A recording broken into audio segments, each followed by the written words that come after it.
Bom dia a todos da Rádio Brado. Gosto muito do programa de vocês, mas tem uma pequena ponderação Pode falar. a fazer. Muito se fala dos políticos que não se referem ao Banco Master, e nesse aspecto muitos elogios ao MBL. Mas eu gostaria de saber se o MBL se manifestou a respeito das operações Carbono Oculto e Poço de Lobato. Quais foram as ponderações que eles fizeram Poço a de respeito Lobato. dessas Isso eu duas não sei. operações, Também não conheço nada. também Carbono ligadas Oculto eu ao sei que crime você tá organizado?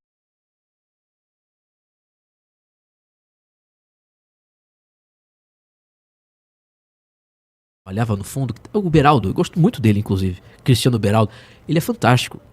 Acho que tem uns 2 anos que eu já admirava os comentários dele na Jovem Pan. Eu nem sabia que ele era do MBL. Depois eu fui descobrir, a imprensa fez a matéria, que ele era um dos administrador daquele fundo, fazia parte, não me lembro exatamente. Acho que ele doou. Ele foi afastado temporariamente do MBL, estava sendo investigado. Acabou, simples, não precisa falar mais nada sobre. É que eu fico falando que o sujeito já foi afastado e outra, mora nos Estados Unidos. Não é culpado, está sendo investigado. Qual é o crime que o cara não cometeu? Não tem nenhum tipo de evidência de envolvimento dele com política.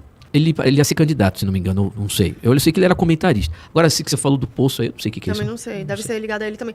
Essa coisa aí que o pessoal tá usando, né, pra meio que fazer uma comparação, inclusive, por exemplo, as doações que o Bolsonaro recebeu do fundo da Lagoinha. Eu já vi bolsonarista, é aquele negócio, você pega uma notícia meio que possa ser... Isso não tem nada a ver, a proporcionalidade é completamente ridícula, isso não tem nada a ver com escândalos governamentais, sabe? Assim, ele está sendo investigado, ele não tem evidência nenhuma sobre nada, e ao momento que ele foi investigado, ele se afastou. Se você fizesse parte de um movimento político, eu já fiz. Se você fizesse parte de um movimento político, você iria entender o seguinte: se você tá ali e vem alguém, um empresário, tá? E fala, eu vou te ajudar, eu quero ajudar o movimento de vocês, e faz uma doação, você vai aceitar. Porque é óbvio que você vai aceitar. Aí depois você descobre que esse empresário, sei lá, roubou, fez alguma coisa ilícita e aí sai na imprensa. O que é que você vai fazer? Devolver o dinheiro? Você já gastou. Você vai fazer o quê? Você vai agradecer ele pelo dinheiro dado e vai simplesmente sair. Ele não faz mais parte. Acabou. Entendeu? Então, assim, as pessoas elas têm uma ideia de, tipo, se você recebeu o dinheiro ali, então você... Não. Como é que você vai... O cara te deu. Como é que você vai saber se a empresa dele tá ou não tá envolvida em alguma coisa? E você ali tentando uma vida de militância e tudo mais, você vai recusar uma ajuda? É meio sem noção. Eu acho que não tem proporcionalidade, né? E não tem evidências também, nenhuma evidência tão forte assim em relação a ele. Eu acho que tem que se investigar e tudo deve ser investigado e exposto, ponto. Pronto, é isso mesmo. Vamos lá. No dia que o dia que o Renan for presidente, se ele for presidente da República, colocar um PGR petista, indicar ministro ligado também para falar. Você tem a certeza, o Renan já sabe, eu vou criticar ele. Duvido que ele faça. Qualquer outra coisa também a gente vai criticar. Primeiro que eu não sou do MBL. Exatamente. Simples. Eu ainda falei alguma coisa aqui de filiação. Tem um apreço grande pelo MBL. Tô aprendendo, inclusive, agora nesse ano passado, no fim do ano passado, desde novembro, agora. Mas eu não sou do MBL. Gosto muito do trabalho deles. E principalmente pelos frutos gerados. Porque eu gosto de uma pessoa... E eu recentemente mudei a minha análise pessoal acerca disso, gostar e aprovar trabalho. Pessoas, acho que tanto no profissional como na vida política, aqueles que apresentam frutos.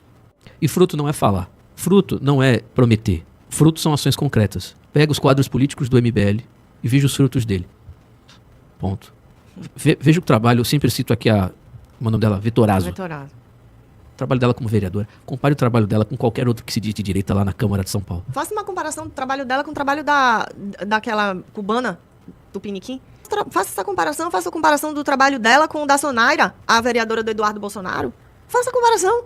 Você vai ver que não tem nenhuma pauta de direita levantada por essas outras duas mulheres que sejam semelhantes às levantadas pela Amanda Vettorazzo. E elas ainda usam de adjetivos de baixa qualidade, né, de baixíssimo nível, inclusive, como a Zoe Martins fez, tentando pejorativamente atacar a Amanda Vettorazzo. Ou seja, não resta para elas nenhum tipo de oposição real para elas contraporem as ações benéficas da vereadora do MBL. Pega o trabalho dela, pega o trabalho daquele cara lá do Rio Grande do Norte, que até um ouvinte mandou mensagem ontem, esqueci o nome. Eu já via as ações dele como vereador, não é ações de falar, não é vídeo. Porque pra mim hoje ver vídeo de sujeito lacrando, tem vários, maravilhosos. Você viu o Gustavo Gayer, o que ele fez em campanha em 2022 nos vídeos, pega a realidade, irmão, você vai chorar. Eu não, né? O idiota que votou nele, que ainda pretende votar de novo. O cara faz um vídeo maravilhoso de lacração, de conteúdo, é tudo mentira, é tudo da boca pra fora, é tudo besteira. Ele só recebe o dinheiro pra reinvestir na sua produção de conteúdo de internet. Só vou falar uma coisa aqui, ó. Vá você na sua casa aí. Eu fiz isso semana passada com a Carol. Pega o seu computador, abre o site da Câmara dos Deputados. Isso é bomba, viu? Vai lá no site da Câmara dos Deputados. Não vou fazer agora porque vai atrapalhar o horário. Vai lá no deputados, tem uma aba que eu não me recordo agora exatamente como é que faz. Mas tem lá transparência, gastos do parlamentar. Você vê todos os deputados federais. Você pode fazer isso. Veja os gastos dos deputados federais da Bahia, de todos os estados, principalmente os bolsonaristas. Veja o gasto deles com divulgação parlamentar de mandato. Essa é a aba, vai lá. Aí você consegue ver até a nota fiscal, a descrição dos serviços prestados, o dinheiro que eles gastam com internet mensalmente. Veja lá o quanto, não estou falando que é ilícito, que é criminoso, mas veja o que esses caras gastam com internet, com tráfego pago, com essas coisas. O que de fato isso muda na sociedade? Muda para eles. Eles viraram influencers. Sempre foram, na verdade, não viraram, não. Sempre foram influencers. E o dinheiro que eles recebem como deputados federais, eles reinvestem no trabalho como influencers. Só isso. O deputado bolsonarista é um influencer que influencia as pessoas a ficarem anestesiadas, ludibriadas, manipuladas, enganadas. Esse é o trabalho desses caras. 9 horas e 21 minutos. Pega o trabalho. Muita gente vai ficar escandalizada comigo. Pega o trabalho do Kim Kataguiri, pega o trabalho do Nicolas Ferreira. Quem lacra mais? Quem tem mais audiência? Quem tem mais acesso? Sem sombra de dúvida, Nicolas Ferreira. Quem faz vídeos mais misteriosos, enigmáticos, dossiês, fundo preto, vídeos legais até, Nicolas Ferreira. Mas é só você... Veja o outro lado, preposições, leis. Eu não preciso dizer nada. Veja lá, você tem matéria, inclusive, que fala isso. O MBL faz questão de mostrar isso. Agora, não é o que o povo quer ouvir. O povo gosta de ver vídeo, ver os vídeos, os milhões de views. Caminhada, o povo gosta da emoção. O povo não quer resultado. É a mesma coisa do prefeito de cidade pequena, quando ele precisa fazer uma obra de macrodrenagem. Sabe o que é macrodrenagem? Às vezes tem um córrego com aquele mau cheiro terrível há anos. E essa obra é muito cara. Mas é um pedido principalmente da comunidade que vive perto daquele córrego.